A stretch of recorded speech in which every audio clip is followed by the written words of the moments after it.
sí me gustaría mucho saber cuántos leen la Biblia, hermanos. Bueno, perfecto, maravilloso. Bueno, mis hermanos, el mensaje de las 7 iglesias en el Apocalipsis es un mensaje que bien puede ser una recopilación de características que la iglesia ha tenido durante todos estos siglos, o también puede ser una dispensación de la iglesia durante 7 épocas. Podría ser, ¿no? Cualquiera de las dos puede estudiarse de esa manera.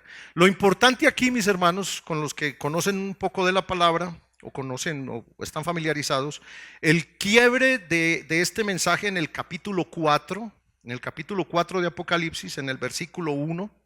Hoy vamos a movernos en la escritura, mis hermanos, y quiero que estén muy atentos. Dice en el versículo 1, acuérdense que es Juan el que está recibiendo la revelación del Apocalipsis aquí en la isla de Patmos. Juan está allí, fue exiliado allá para morir.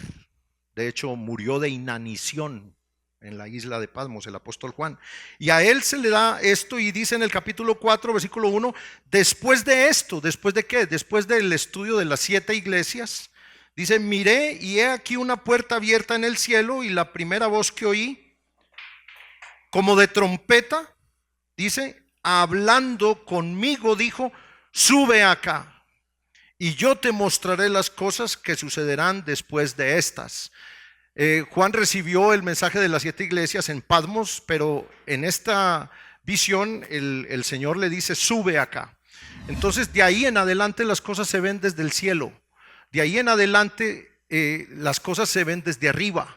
Ya Juan no está en la tierra, sino que está en la presencia del Señor, y en el capítulo 4 vemos el trono de Dios, y en el capítulo 5 vemos a una multitud que alaba al Señor, que es de diferentes razas, pueblos y linajes. Nosotros creemos, yo personalmente considero que esa es la iglesia, que en el capítulo 4 versículo 1 ese llamamiento del Señor sube acá, es el arrebatamiento de la iglesia, donde la iglesia sube a la presencia del Señor, porque del capítulo 4 al 19 no se vuelve a ver la iglesia. Sí hay santos salvos, sí hay gente que va a ser salva durante el periodo de la tribulación, pero va a ser por la predicación de otros varones que se van a quedar aquí en la tierra a predicar, de 144,000 judíos.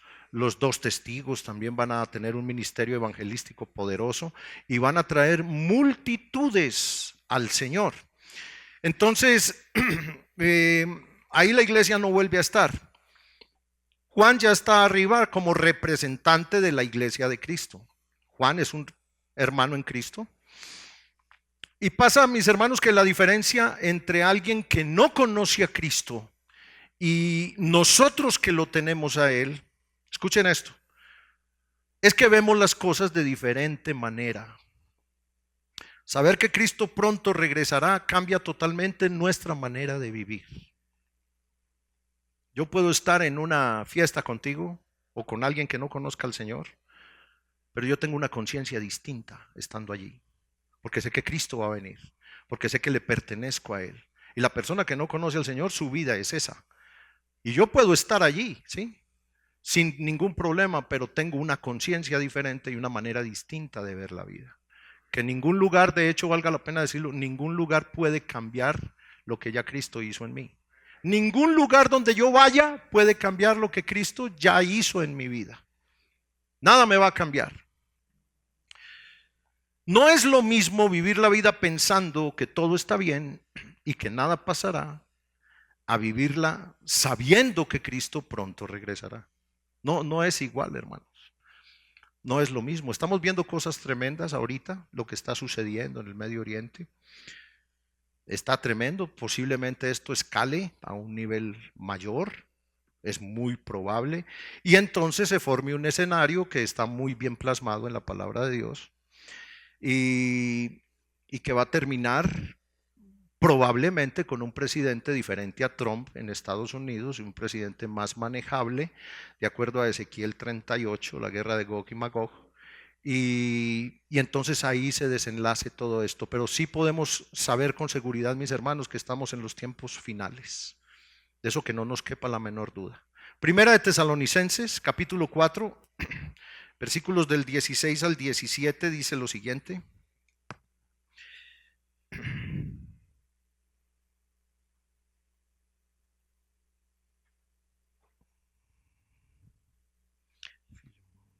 Primera de Tesalonicenses 4, 16, 17 dice así: porque el Señor mismo, con voz de mando, con voz de arcángel y con trompeta de Dios, descenderá del cielo.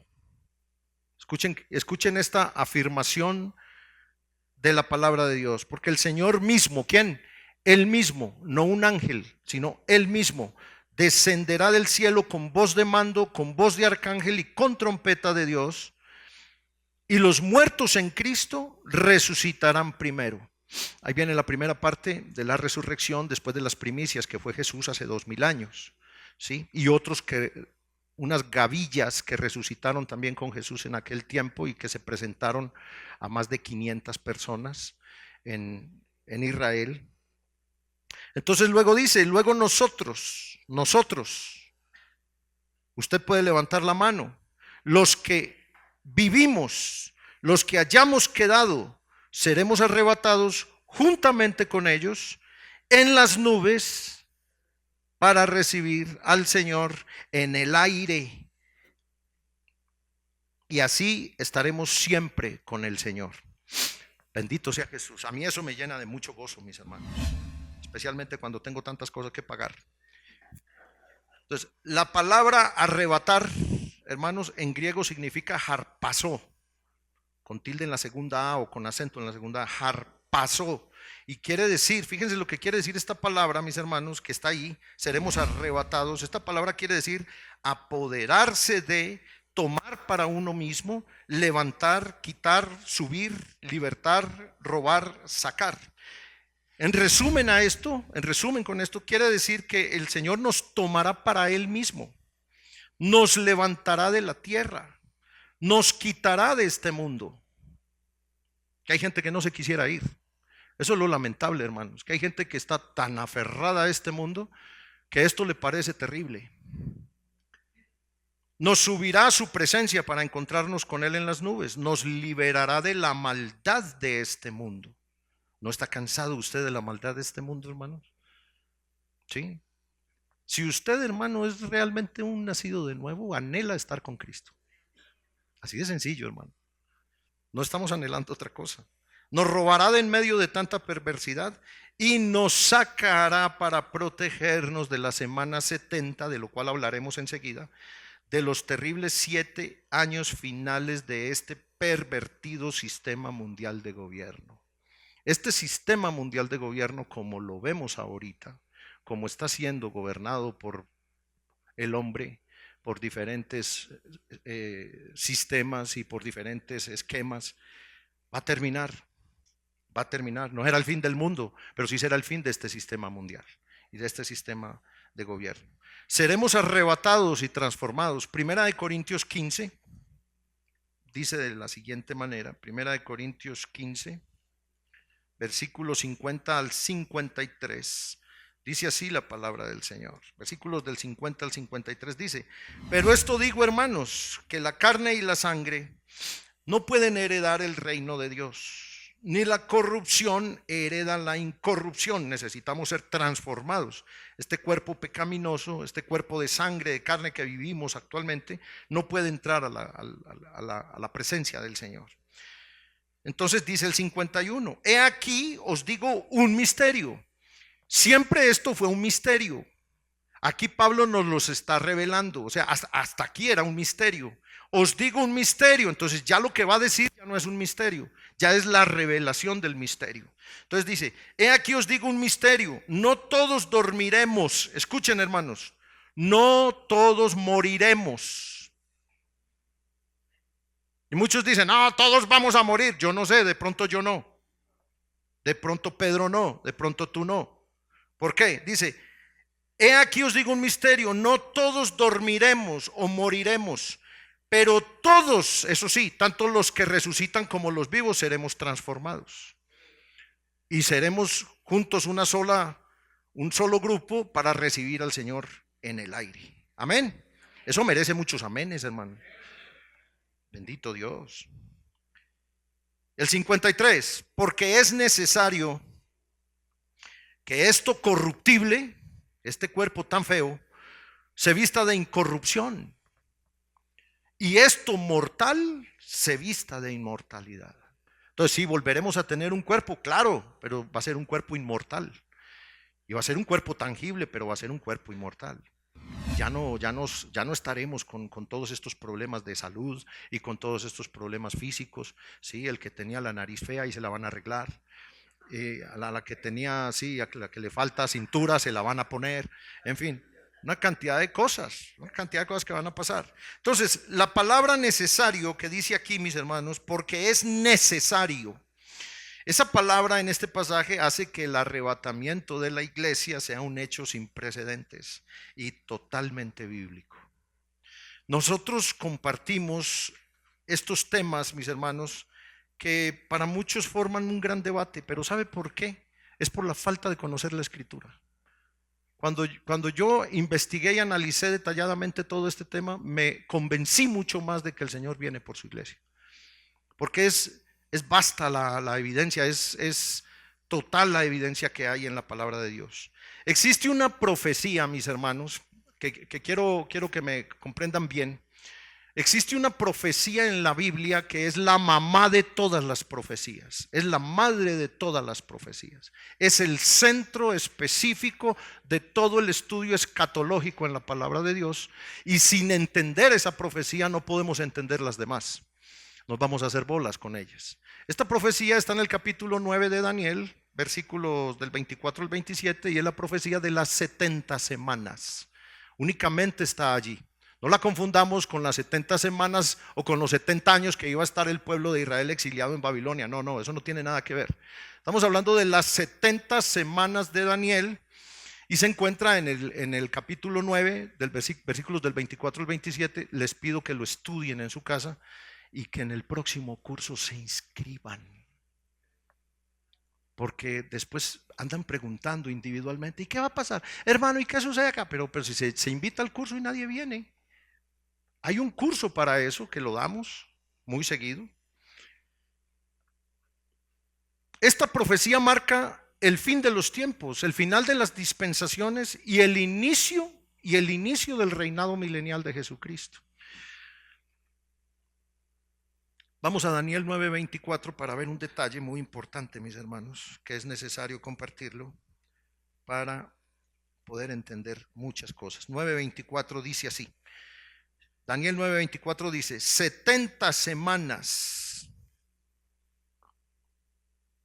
están determinadas. Le está hablando un ángel a Daniel. 70 semanas están determinadas sobre México, sobre Colombia, sobre Estados Unidos. Están determinadas sobre tu pueblo y sobre tu santa ciudad, que son ¿cuáles? ¿Cuál es tu pueblo? ¿Y cuál es la santa ciudad? Ok, entonces es allá la cosa. Entonces es con los judíos la cosa, es con los israelitas la cosa, que va a tener un efecto global, lo va a tener, pero la cosa es allá. La cosa es con los judíos, como decía muy bien ahorita en los testimonios. Los judíos hasta el día de hoy son incrédulos. La reunión que hubo de Israel en 1948, que volvió a ser nación en un día, es el regreso de Israel, pero del Israel incrédulo. Ese Israel es el que va a sufrir todo lo que va a padecer en manos de un hombre que se llama en la Biblia el anticristo, que vamos a hablar de él en un ratito también. Entonces esto es sobre Israel y dice, sobre tu pueblo y sobre tu santa ciudad, para terminar, 2 puntos, la prevaricación y poner fin al pecado y expiar la iniquidad, para traer la justicia perdurable y sellar la visión y la profecía, oiga la cantidad de cosas, y ungir a Jesús como rey sobre la tierra. Porque Jesús es rey y señor y está sentado en el trono, ¿sí?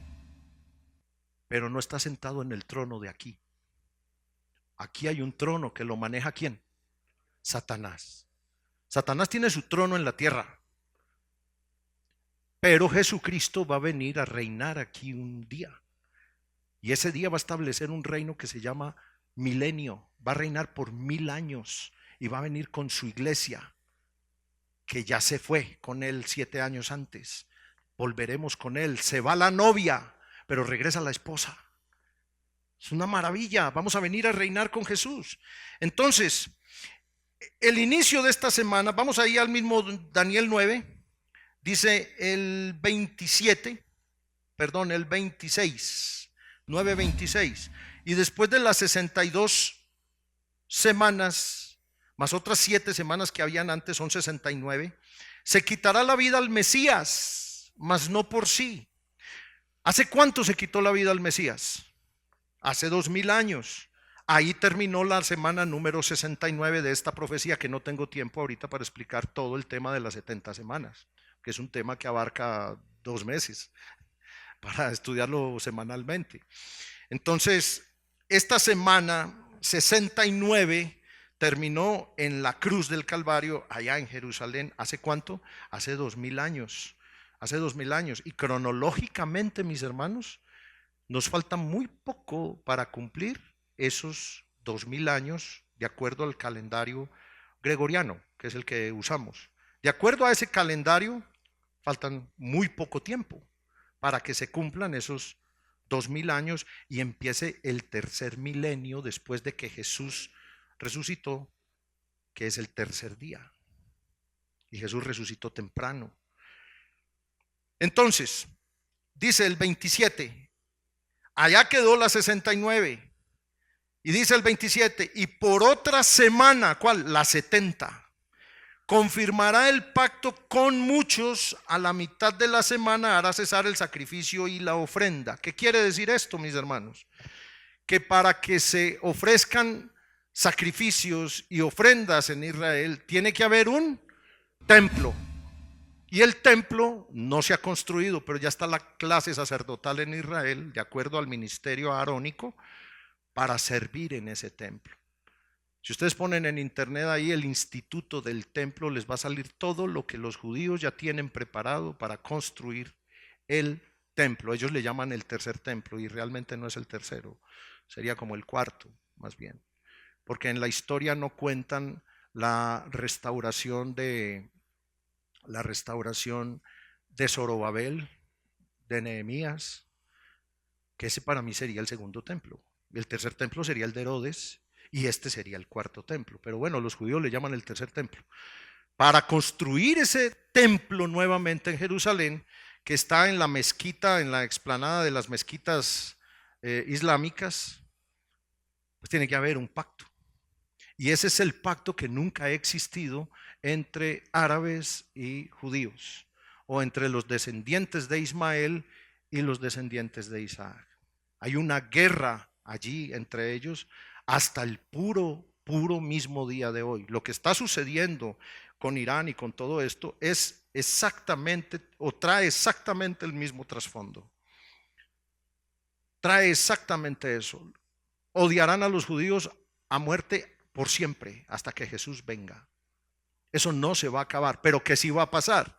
Va a surgir un personaje dechado de virtudes, políglota, que va a entender todos los misterios, que además va a venir con grandes señales, prodigios y milagros, y va a lograr ese pacto en el Medio Oriente para que los judíos puedan construir su templo. Y entonces, hermanos, empieza la semana 70. De ahí en adelante, cuando haya un pacto que se firme en Israel, donde los judíos y los palestinos se pongan de acuerdo para que Israel pueda construir su templo otra vez allí y poder presentar ofrendas, como dice aquí en el versículo 27, cuando eso suceda, cuando ese pacto se dé y que se cumpla y que realmente empiecen a construir el templo, 7 años le quedan a este gobierno mundial. Y Jesús volverá al final de los 7 años, porque todo esto llevará a una guerra en el valle de Megido, que es la guerra de Armagedón, que todavía no es. Todo esto que está pasando ahorita puede escalar a unas dimensiones tremendas, pero esto nada más va a cumplir lo que dice en Mateo 24, que son principios de dolores, y va a formar el escenario para que sea necesario elegir un gobernante mundial, porque el desorden que va a quedar allá, nadie va a poder con él. Entonces este hombre va a salir poniendo la paz en Medio Oriente y lo van a elegir como el gobernante mundial, y los judíos lo van a aceptar como su Mesías. También los musulmanes lo van a aceptar. Ellos están esperando el Mahdi que concuerda con el mismo anticristo que nosotros tenemos en nuestra palabra, y también lo van a aceptar. Entonces el mundo entero lo va a aceptar. A esta última semana de 7 años de la profecía de Daniel se le conoce en la palabra como la tribulación, el día de Jehová, la hora de la prueba, y más profundo aún, de la mitad de esa semana en adelante, de la mitad de los 3 años y medio en adelante, se llama la gran tribulación. Jesús le llama a este último periodo espantoso de 7 años de gobierno humano como una tribulación cual nunca la ha habido ni la habrá jamás. Nunca. Eso está en Mateo 24:21. Este pacto será logrado por un altísimo ejecutivo que va a tener credenciales judías. Para que los judíos lo acepten, tiene que tener credenciales judías. Tiene que tener descendencia o ascendencia judía. Y también gentil. Acuérdense que hay tribus de Israel que están diseminadas en el mundo y que hay judíos en el mundo que posiblemente estén uniéndose a la causa y que estén por reunirse en medio de todos estos problemas a favor de Israel. Este personaje será designado por la Comunidad Económica Europea, por la OTAN, por los allegados al Pacto de Varsovia y por las Naciones Unidas como el gobernante ideal que traerá la anhelada paz a este mundo. Este personaje se conoce en la Biblia como el anticristo, el engendro del diablo, el hombre de pecado, ante quien todo el mundo se va a asombrar, todo el mundo, y adorará como al mismo Dios. Se necesita, hermanos, me estoy anticipando un poquito el cierre, pero se necesita, hermanos, realmente pertenecerle a Jesús. No es un juego, no es hora de andar jugando más con nada, hermanos, de veras. No toda iglesia a la puerta se va a ir con el Señor. No toda iglesia a casa de oración se va a ir con el Señor. No toda la iglesia de Jeremías se va a ir con el Señor. No toda la iglesia de la carpa se va a ir con el Señor. No todas las iglesias de aquí se van a ir con el Señor. ¿Por qué? Porque hay gente en las iglesias jugando. Porque hay gente en las iglesias no convertida. Porque hay gente en las iglesias que no han nacido de nuevo, que no conocen a Jesús. Porque hay gente en las iglesias que nada más les importa lo que Jesús les da, pero no sufrir tantito por Él, ni siquiera han sido convertidos por Él. Y yo sí quisiera ver iglesia a la puerta en la presencia del Señor completa, hermanos. Es más, todavía sufro por mis hijos. No sé si los veré. Me duelen mucho. Este personaje no solamente construirá el tercer templo judío, sino que entrará en él y se sentará en el lugar santísimo del templo, haciéndose pasar por Dios, y los judíos lo adorarán como Dios. Esta parte es el colmo de la apostasía de Israel en contra del Señor. En el capítulo 12 de Apocalipsis se marca la mitad de la gran o de la tribulación, donde el diablo es definitivamente echado de la presencia del Señor, porque hasta ese momento va. ¿Por qué? Porque el diablo es el acusador de nosotros. Cada cosa que cometes, cada pecado que cometemos, hay un acusador allá, pero también hay un defensor que se llama Jesús. ¿Sí? Por eso dice en primera de Juan 2:1, hermanos, estas cosas os escribo para que ustedes no pequen, pero si pecan, abogado tenemos para con el Padre, a Jesucristo el justo. Hay de aquel que no tiene abogado, hermanos. Todo lo que está siendo acusado de esa persona que no tiene abogado, todo se está tomando cuenta en contra de esa persona, y al final, en el juicio del gran día final, todo eso se le dirá. Y todo eso se le leerá y será echado al lago de fuego, que es un lugar peor que el infierno. El infierno, que es el Hades, será echado al lago de fuego, uno mayor que arde con azufre. La cosa es muy en serio, mis hermanos. Estamos viviendo cosas que nadie se imaginó. Hay profetas que murieron hace 100 años que hubieran deseado ver lo que nosotros estamos viendo hoy con nuestros ojos. Todo esto que está pasando con Persia, Irán es Persia, hermanos. Son los descendientes de Amán. Son los que quisieron destruir a Israel completo de la faz de la tierra. Y que una mujer muy valiente se amarró fuerte ¿qué serían? Sus faldas. Si fuera hoy serían sus pantalones. Y actuó a favor de Israel y Dios la bendijo. Bendito sea el Señor. Esther.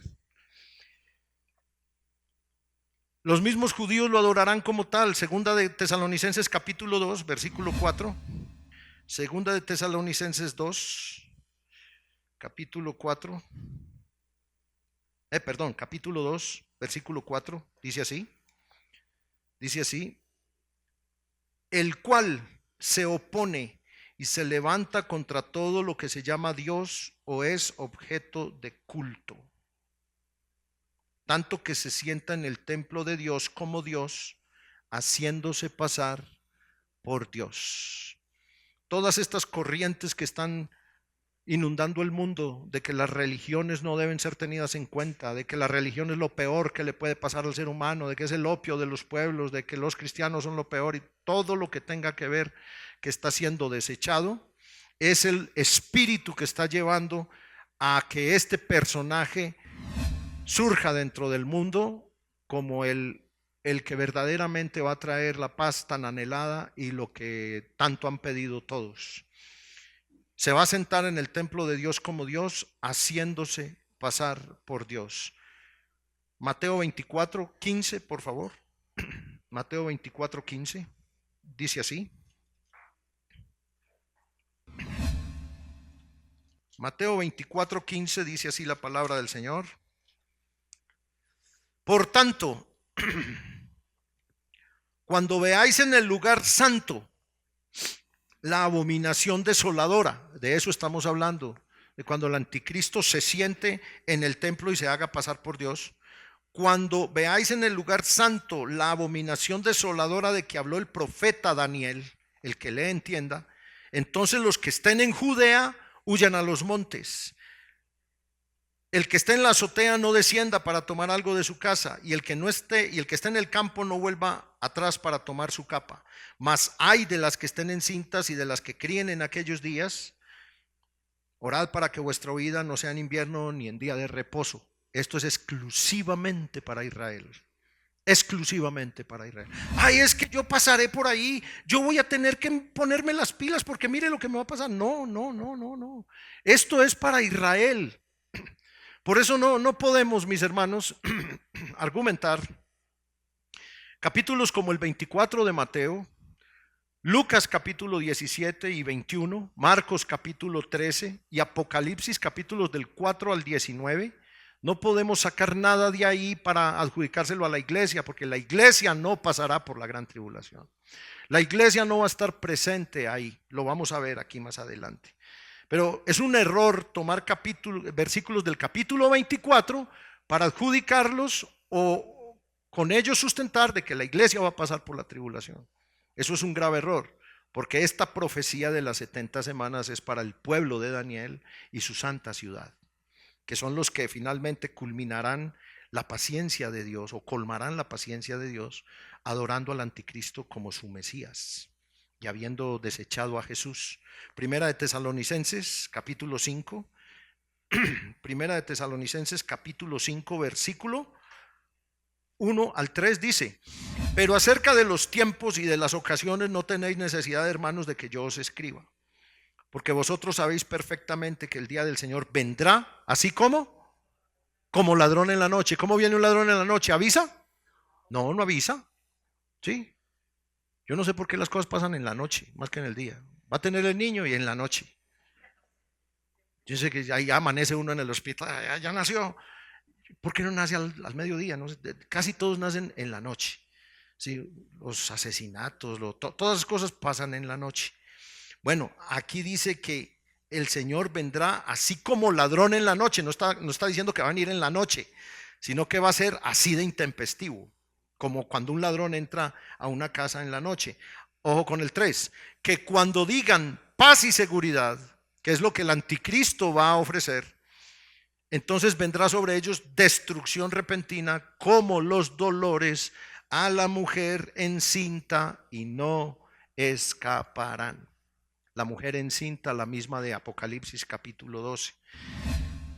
Obviamente, hermanos, que este periodo caótico afectará a todo el planeta y a cada país. Por supuesto que sí.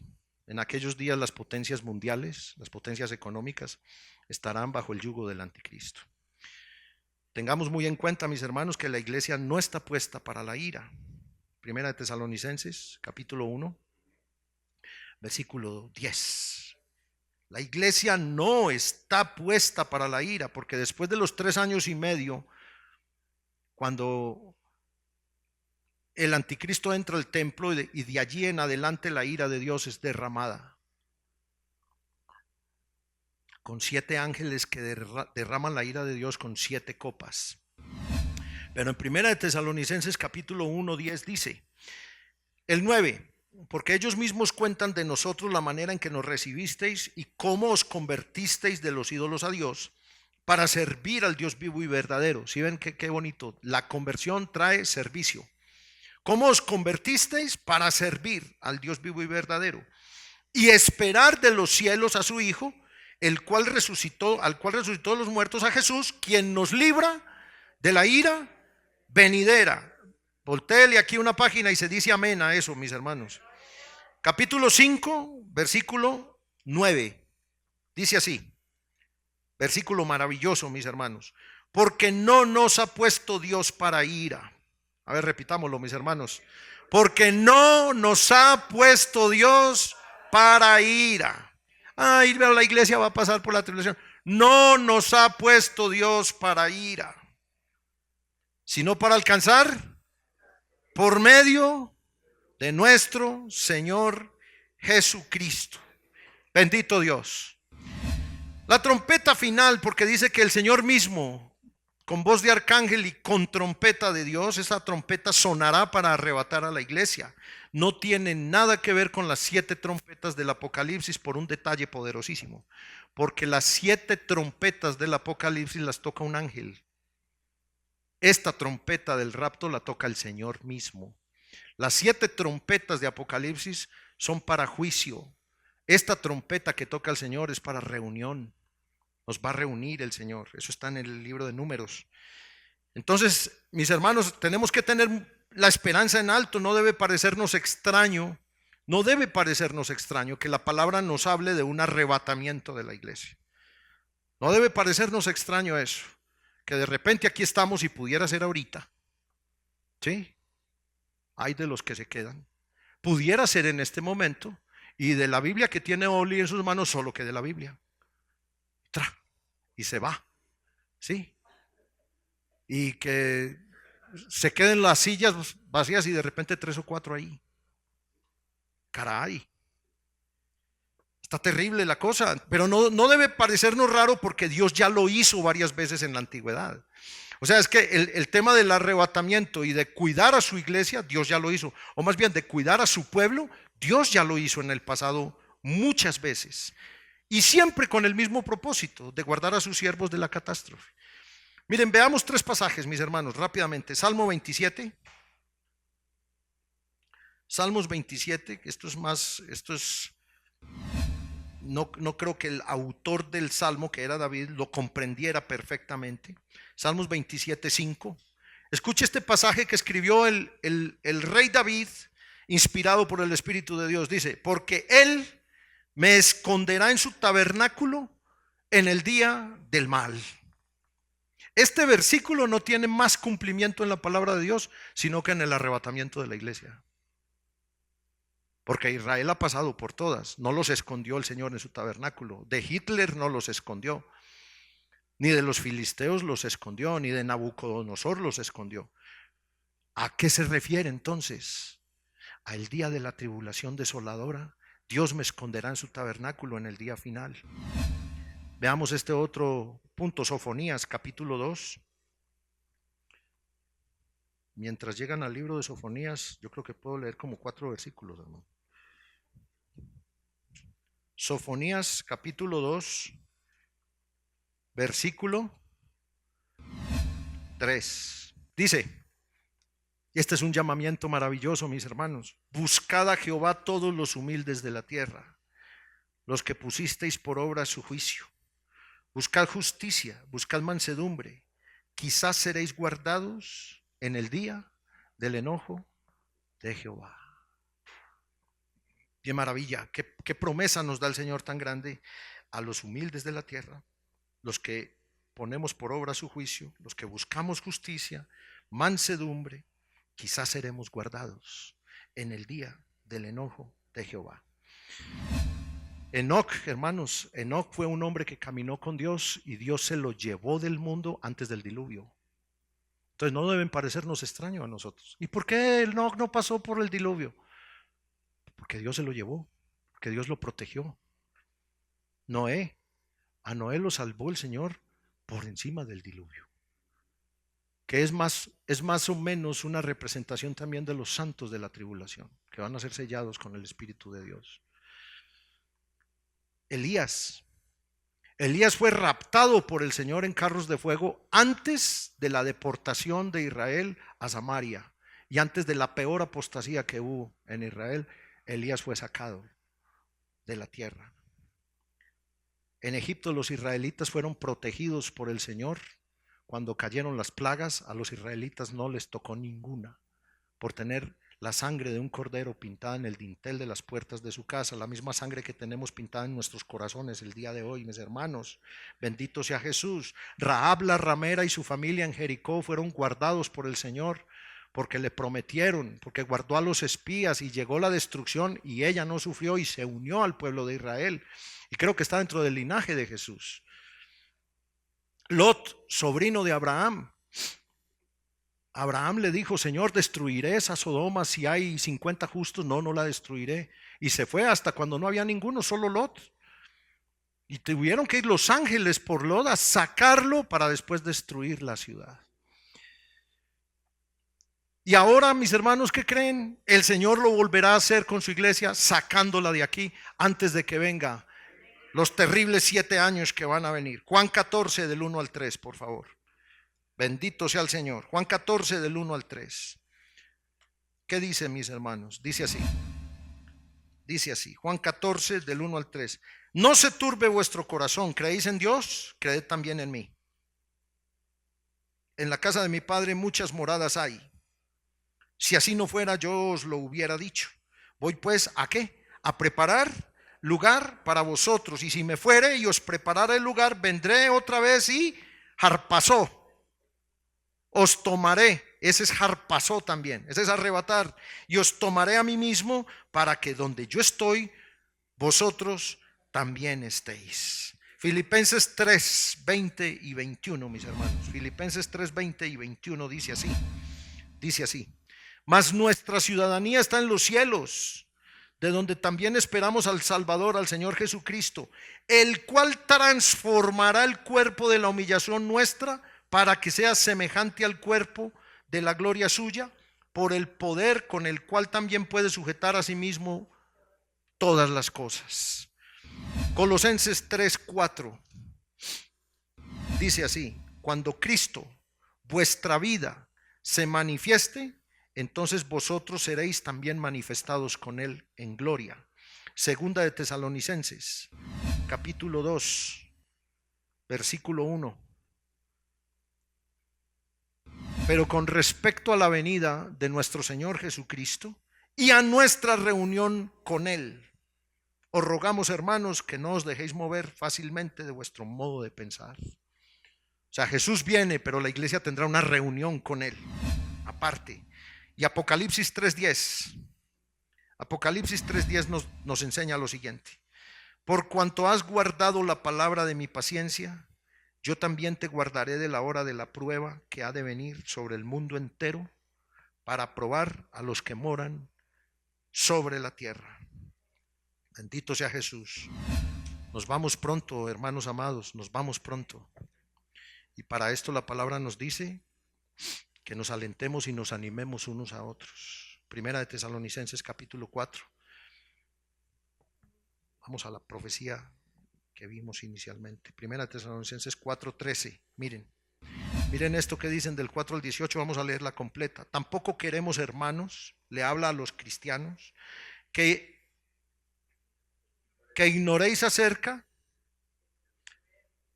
de los que duermen. Tampoco queremos que ignoréis acerca de los que, para que no os entristezcáis, como los otros que no tienen esperanza. Porque si creemos que el Señor Jesús murió y resucitó, así también traerá Dios con Jesús a los que durmieron en él. Por lo cual os decimos esto en palabra del Señor, que nosotros que vivimos, que habremos quedado hasta la venida del Señor, no precederemos a los que durmieron. Porque el Señor mismo, con voz de mando, con voz de arcángel y con trompeta de Dios, descenderá del cielo, y los muertos en Cristo resucitarán primero.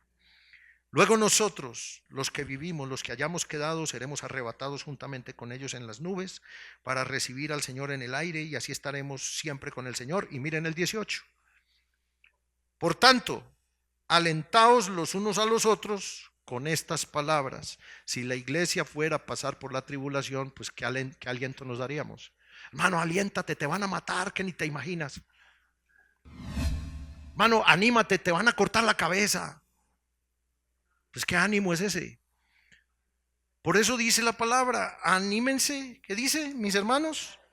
Alentaos los unos a los otros con estas palabras. Dile a quien tienes a tu lado, anímate y prepárate.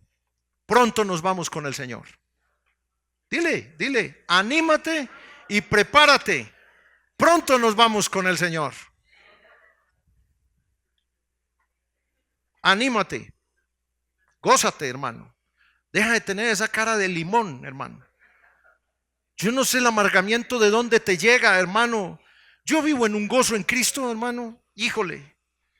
Hay unos que hermano, matan un gato de un regaño, hermano. No tienen gozo para nada. No se les ve. Se gozan más en una fiesta mundana, realmente, hermanos. De veras. Está terrible, hermanos. Van a ser los premios, yo no sé qué. Y los ven 3 horas en la tele, hermano. Sí. Pero la predicación de 1 horita, no, qué jatera, no, yo ya me quiero ir. El rapto de la iglesia no tiene señales ni advertencias. Puede ser ya mismo, de un momento a otro. En un abrir y cerrar de ojos ya no estaremos aquí. El desenlace de todo esto que está pasando en Medio Oriente puede surgir en un pacto muy rápido que permita que Israel construya su tercer templo. Pablo creía que el rapto era en su tiempo. Esto que dice en Tesalonicenses, dice nosotros los que hayamos quedado, se incluye él. Él creía que era en su tiempo. Entonces, mis hermanos, no es malo decir que pronto nos vamos. Es que están en un error. No, en un error no estamos. Yo prefiero vivir pensando que el Señor va a venir pronto, a estar relajado pensando que nunca va a venir o que se va a demorar 50 años todavía. Además, las señales se están cumpliendo. Creer que el Señor va a venir pronto, que así lo es, modera nuestra vida, moldea nuestra manera de vivir, fortalece nuestra fe, nos ayuda a moderar todo y a esperar al novio con suficiente aceite y ocuparnos en él, así como aquellas vírgenes, 10 que esperaban, pero 5 entraron. Y las otras 5 se quedaron viendo a ver de dónde sacaban aceite. Mateo 24:44 nos dice una alarma maravillosa, mis hermanos. Mateo 24:44 dice: por tanto también vosotros estad preparados, porque el Hijo del Hombre vendrá a la hora que no pensáis. Hay iglesias perdidas que ya se fueron por el camino amplio y están enfocadas nada más en el dinero, en doctrinas humanistas, en falsas ideologías, en el entretenimiento. Hay iglesias que son puro show, es puro entretenimiento. El piso cambia de colores, el techo se eleva, cobran la entrada, Híjole, le dan premio a todo aquel que dona y ofrenda, ¿no? A veces le dan ahí una camiseta, una playera, ¿no? Hay muchos cristianos coqueteando con el mundo, mis hermanos, muchos. Hay mucho cristiano coqueto. Hay muchas cristianas coquetas con el mundo, con el pasado. Hay muchos cristianos jugando con el mundo bien bonito. Es más, hay muchos cristianos que piensan que un gobernante les va a cambiar la vida. Por favor, por favor, por favor. Hay iglesias que del pronto regreso de Cristo no tienen ni idea ni lo predican. Tampoco hablan del pecado, ni de la santidad, ni del infierno. Estas son iglesias que se van a quedar, hermanos, al gobierno del anticristo cuando el Señor regrese. Para terminar, mis hermanos, ya para terminar, si sabes que Cristo vendrá pronto, si sabes que Cristo vendrá pronto, si sabes que Cristo vendrá pronto, levanta la mano. Cristo vendrá pronto, mis hermanos, muy prontito. Si Pablo creía en su tiempo que ya iba a venir, ¿qué diría si resucitara hoy y viera las cosas que están pasando? Entonces, mi hermano, si sabes que Cristo vendrá pronto y va a venir, ¿cómo está tu vida? De las 10 vírgenes que esperaban al novio, solo 5 entraron. Solo 5 lo esperaban de veras. Solo 5 estaban en serio. ¿Te importa la venida del Señor? ¿Te importa? ¿Lo esperas? ¿Vives la vida para agradarlo a Él? ¿Sigues abrazando tus odios y tus rencores y tus atracciones mundanas? ¿Sigues anhelando eso? ¿Sigues guardando odios que ahí vas para la tumba con ellos? ¿Sigues sin arrepentirte? ¿Realmente naciste de nuevo? Ese es el único requisito para irnos con el Señor. Nacer de nuevo. No hay otra cosa. Debes nacer de nuevo. Debes tener el Espíritu de Cristo morando en ti. Romanos 8, 9 y 10. Debes tener el Espíritu de Cristo morando en tu corazón. Si nuestro Mesías no te llena, si Jesús no es suficiente para ti, si Él no es tu Señor, la iglesia se va a ir y otro Mesías, el anticristo, será tu Señor. Te lo estamos diciendo hoy, mi hermano, y a ti que me estás viendo en la pantalla. Si Jesús no es tu Señor, otro lo va a hacer y la iglesia ya no va a estar aquí. Aunque no lo quiera, será sí o sí. Pertenecerás a ese hombre malvado, engendro del diablo, que va a venir sobre la tierra si te quedas aquí.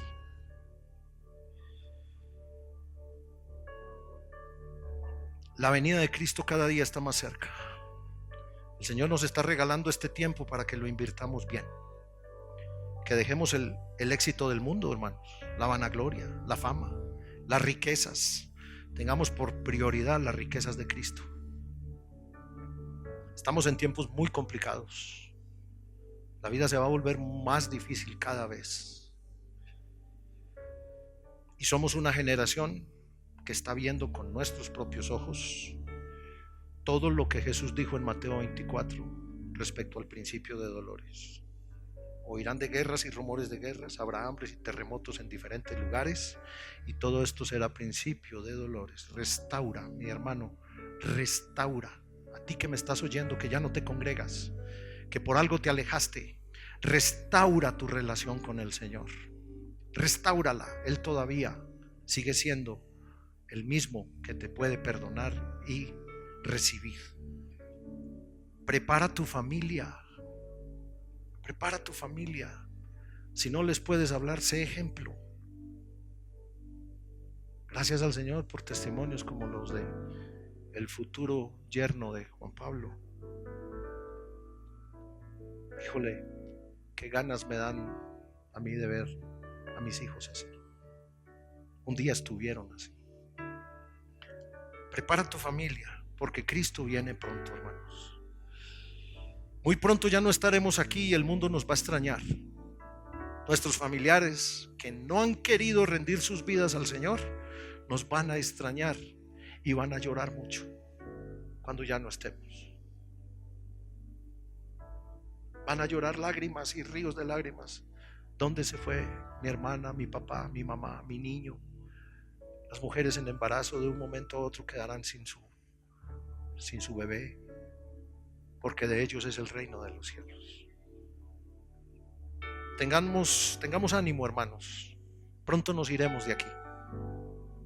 ¿Cuántos lo creen? Y este mundo, dejémoselo al anticristo y a los Terians. Dejémosle esto al anticristo. Dejémosle este mundo a los que aman el mundo. Dejémosles este mundo. De hecho, nosotros no somos de aquí. Este mundo no es digno de nosotros. Este mundo no nos quiere. Nosotros tenemos una ciudadanía celestial y no veo la hora de estar allá, hermanos. Y bendito sea Jesús. Dejemos este mundo con toda la perversión que abunda. Los cristianos del primer siglo se despedían y se saludaban con una frase o con una palabra: Maranata. El Señor viene. Dile al que tienes al lado: Maranata. El Señor viene. Maranata. El Señor viene. Digamos Maranata a la voz de tres. 1, 2, 3. Maranata. Bendito Dios. Ustedes que están allá detrás de cámaras, afirmen su vocación y su fe en Cristo Jesús. Ya viene el Señor, ya pronto viene.